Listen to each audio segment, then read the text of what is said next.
Flight में बैठने का शौकीन है ये लड़का।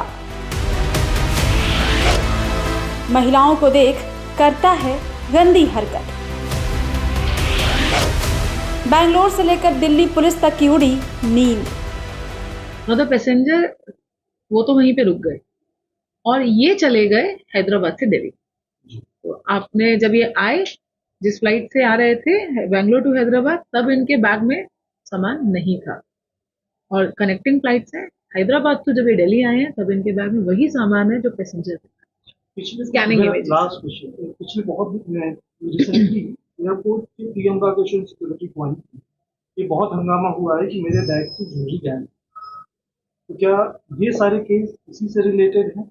देखिए, इन्वेस्टिगेशन प्रोग्रेस में है। अभी हमने 5 केस कनेक्ट करे हैं, हमने डिफरेंट एयरपोर्ट से ही बात करी। तो it is too premature to say all the cases are related to him, but yes, certainly many cases are related. एक ऐसा शख्स जो हर तीसरे दिन प्लेन में सफ़र करता है, मरे हुए भाई के नाम पर टिकट बुक कराता है और यात्रा के दौरान बड़ी उम्र की महिलाओं को शिकार बनाता है। मौका मिलते ही एयरक्राफ्ट में सबकी नज़रों से बचते हुए ऐसी वारदात को अंजाम देता है जिसकी तकलीफ इसके शिकार बनी महिला यात्रियों के मन में हमेशा के लिए बैठ जाता है। लेकिन अब इसका भांडा फूट चुका है और अब ये पुलिस के हत्थे चढ़ चुका है, जिसे आप अपनी स्क्रीन पर भी देख सकते हैं। आखिर क्या है इसका गुनाह जिसके लिए इसने मरे हुए भाई तक की परवाह नहीं की। दरअसल देश के सबसे बड़े एयरपोर्ट दिल्ली के इंदिरा गांधी इंटरनेशनल एयरपोर्ट पर बीते कुछ दिनों से हवाई जहाज के अंदर गहने की चोरी के कई मामले की शिकायत मिल रही थी। हैरानी की बात यह है कि एयरपोर्ट जैसे सुरक्षित जगह पर भी चोरी की ये वारदात हो रही थी। दिल्ली के साथ साथ देश के कई राज्यों के लिए हवाई जहाज़ में होने वाली चोरी की ये वारदात सिरदर्द बन चुकी थी। ऐसे में 11 अप्रैल को एक महिला हैदराबाद से दिल्ली आई थी और उसे दिल्ली से अमेरिका जाना था, लेकिन महिला ने 0 FIR दर्ज कराया और उसने कहा कि उसके गहने हवाई जहाज़ के अंदर चोरी हो गए। ऐसे कई कंप्लेंट दिल्ली पुलिस के पास पहले से भी दर्ज थे। मामले की गंभीरता को देखते हुए दिल्ली पुलिस इस मामले की जाँच में जुट गई। फौरन ही IGI एयरपोर्ट और हैदराबाद एयरपोर्ट के CCTV कैमरे को खंगाला गया। इसके अलावा दिल्ली पुलिस ने फ्लाइट के पैसेंजर लिस्ट को भी चेक किया ताकि चोर का पता लग सके, लेकिन जांच के दौरान पुलिस को कोई सुराग नहीं मिला।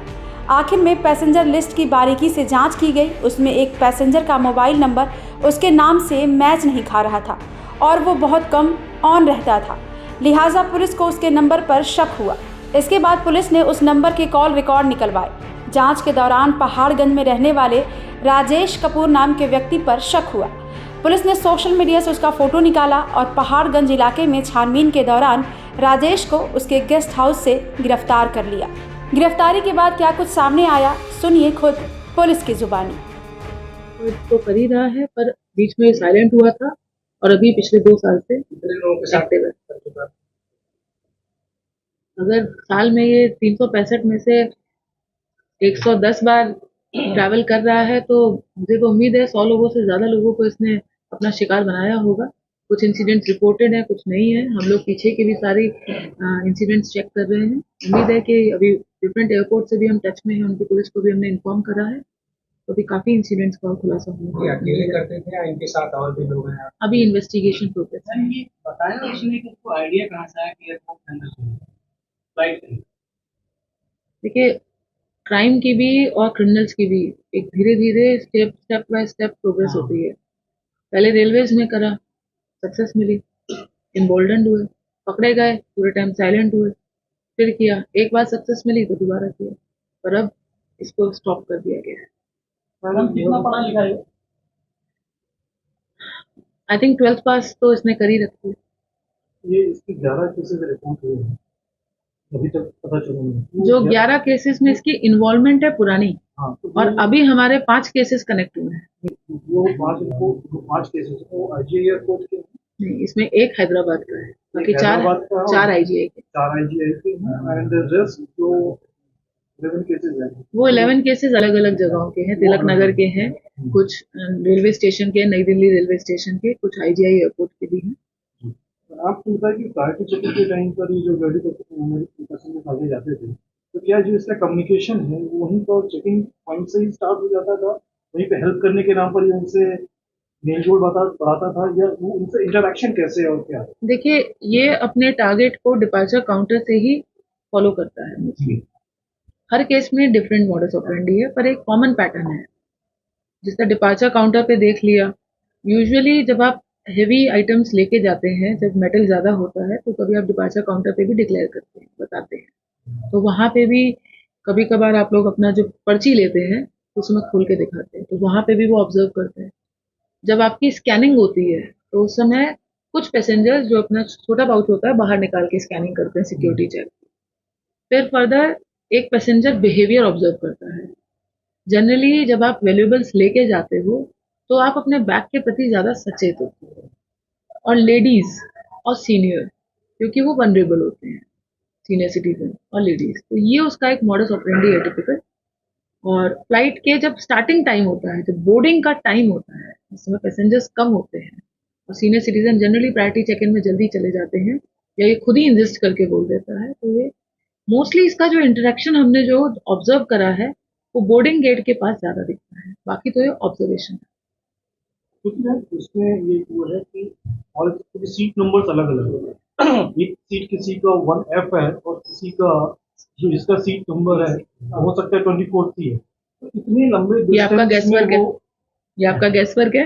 हाँ। पर हाँ, सीट नंबर साथ होना कोइंसिडेंस हो सकता है, लेकिन तो इसमें कितनी- ये मेरा point पैसेंजर्स ये है के साथ बात करके अपनी सीट एडजस्ट कर लेता था कभी कभार, कोई बहाना बना के। और मोस्टली ये उस टाइम पे करता है जिस टाइम पे बोर्डिंग बहुत लिमिटेड लोगों की हुई होती है और लोग अपने बैगेजेस को एडजस्ट कर रहे होते हैं। तो उस समय ही pretend to be sitting on the next seat, आगे पीछे वाली सीट पे, और बैग एडजस्ट कर, अपना बैग रखता है, दूसरे का बैग खींच लेता है। ये चीज समझ में आ रही है कि एक को खत्म करना।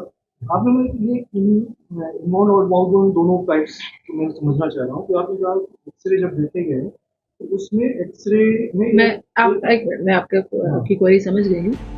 आपको बता दें कि पुलिस की पूछताछ में राजेश कपूर ने अपना गुनाह कबूल कर लिया है। राजेश ने बताया कि एक साल में वो लगभग 200 हवाई यात्रा कर चुका है। चोरी की इस वारदात को अंजाम राजेश 2005 से ही दे रहा है। इन वारदातों को अंजाम देने के लिए राजेश ने अपने मरे हुए भाई को भी नहीं छोड़ा। अपने मरे हुए भाई, जिनका नाम ऋषि कपूर है, इन्हीं के नाम पर राजेश टिकट बुक कराता ताकि वो पकड़ा ना जाए। यात्रा का मकसद हवाई जहाज में बुजुर्ग महिलाओं का हैंडबैग होता था, जिसमें वो खाने के सामान और कीमती गहने रखती थी, जिसे राजेश चुरा लेता था। यात्रा के दौरान किसी बहाने से राजेश बुजुर्ग महिलाओं के पास वाली सीट पर चला जाता और उनके हैंडबैग से कीमती चीज़ों की चोरी कर लेता। पुलिस की जांच में अब तक 5 मामलों का खुलासा हुआ है और साथ ही चोरी के गहने भी कुछ बरामद हुए हैं, जिसे आप अपनी स्क्रीन पर भी देख सकते हैं। राजेश के साथ पुलिस ने जेवर खरीदने वाले शरद जैन को भी हिरासत में लिया है। पुलिस फिलहाल राजेश और शरद से पूछताछ कर रही है। हो सकता है कि इस मामले में और भी खुलासे हों। ब्यूरो रिपोर्ट, प्राइम तक।